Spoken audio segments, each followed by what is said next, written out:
Agradecemos que nos tome la comunicación a Dania Rabel Cuevas, consejera electoral del Instituto Nacional Electoral. Muy buenas tardes, consejera, y bienvenida a este espacio. Muy buenas tardes, Víctor y Dani. Gracias por la invitación.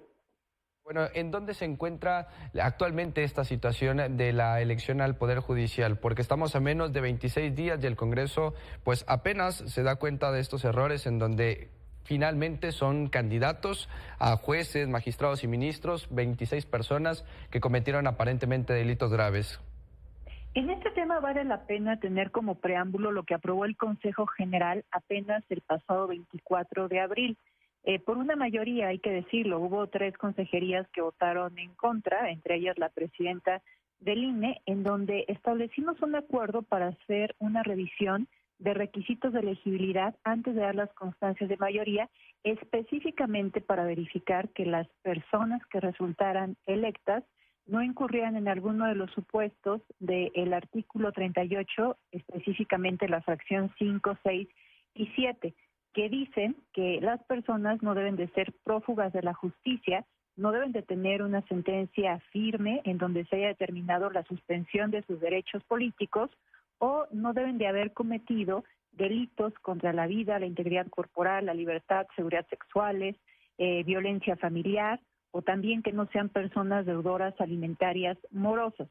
Entonces, si alguna de las personas respecto a los oficios que nos ha hecho llegar el legislativo hubieran cometido un delito grave, esa revisión ya la tenemos prevista, que la vamos a realizar específicamente para que verifiquemos que no actualicen alguno de los supuestos del artículo 38. Ahora, hay que decir que efectivamente, como se refirió en la nota antes de que me dieras entrada para esta entrevista, hemos recibido 3 oficios firmados por Sergio Carlos Gutiérrez Luna y José Gerardo Rodolfo Fernández Noroña, presidentes de la mesa directiva de la Cámara de Diputaciones y el presidente de la mesa directiva del Senado, vinculado con 26 candidaturas, en donde se pide la cancelación de las candidaturas, ya sea porque no tienen un promedio general de calificación en la licenciatura de cuando menos 8 puntos o que no gozan de buena reputación. Llama la atención, honestamente, esta circunstancia porque era uno de los trabajos que tenían que hacer los comités técnicos de evaluación, verificar la idoneidad de las personas que nos mandaron a nosotros como candidatas. Y lo que nos dicen en estos escritos es que apenas advirtieron de forma superveniente, mediante consultas hemerográficas, portales de medios de comunicación electrónicos y en redes sociales. No están hablando de hechos supervenientes que podría justificar el que hasta este momento se nos diera a conocer esta información, sino que en su caso apenas se dieron cuenta de algo, pero pues completamente a destiempo, porque lo que dice la Ley General de Instituciones y Procedimientos Electorales es que en su caso una cancelación por parte del Senado únicamente puede proceder cuando, por ejemplo, una persona en funciones está siendo postulada para un cargo distinto al que estaba en funciones por alguno de los poderes.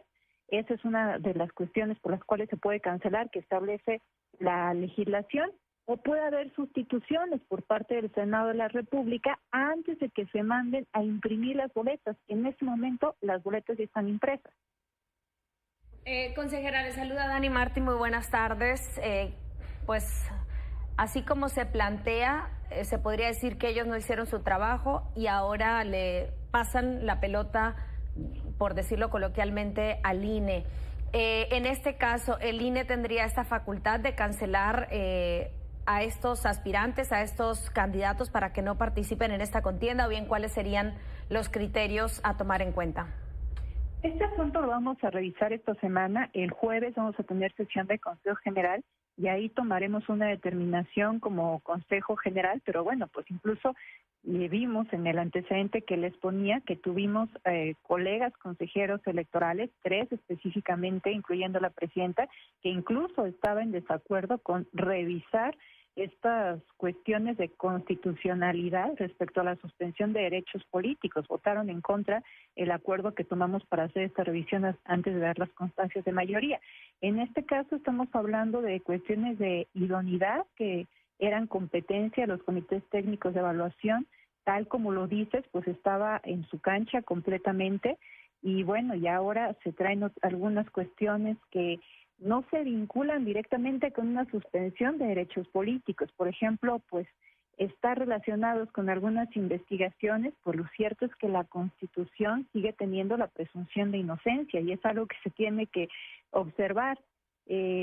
Por ejemplo, se menciona que incluso también en la nota antes de que me dieran entrada, escuché que también se decía, además de que se dice en el escrito que nos presentaron, que estas personas, al haber defendido a determinadas personas, pues seguramente en caso de resultar electas no se excusarían de conocer de asuntos en donde estuvieran vinculadas personas que hubieran defendido.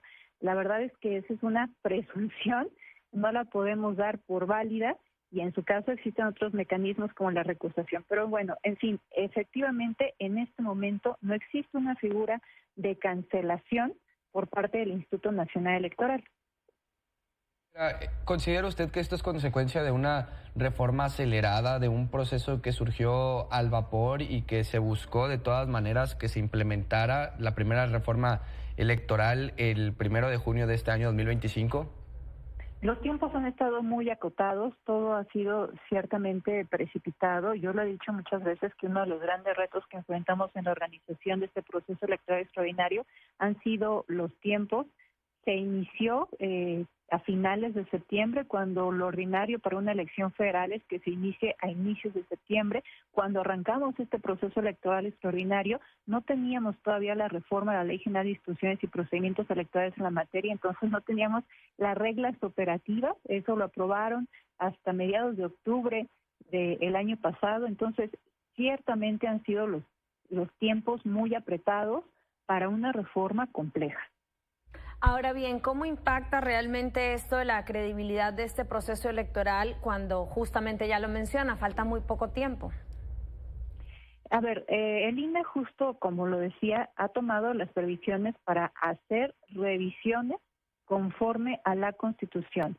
Hay que recordar también que los derechos políticos electorales son derechos humanos y en su caso, pues para que estos puedan ser suspendidos debe de haber un procedimiento en donde se escuchen a las personas para llegar a una determinación de esa gravedad. Y consejera, por último, este jueves, ¿qué podría suceder justo cuando se sesione y se toque este asunto en la sesión que van a tener? Pues ahora sí que somos 11 consejeros y consejeras, entonces eso está por verse, tenemos que dar una deliberación de un tema que es complejo. Yo lo que puedo adelantar es lo que he dicho, los supuestos en donde la Ley General de Instituciones y Procedimientos Electorales establece una cancelación de un registro o una sustitución, y esos supuestos en este momento no se están actualizando. Entonces, eso es algo que sin lugar a dudas se tiene que ponderar en la discusión que tengamos el jueves. Vamos a estar muy atentos a esto y le agradecemos su tiempo para Milenio Televisión. Dania Rabel Cuevas, consejera electoral del Instituto Nacional Electoral. Muy buenas tardes. Buenas tardes, hasta luego.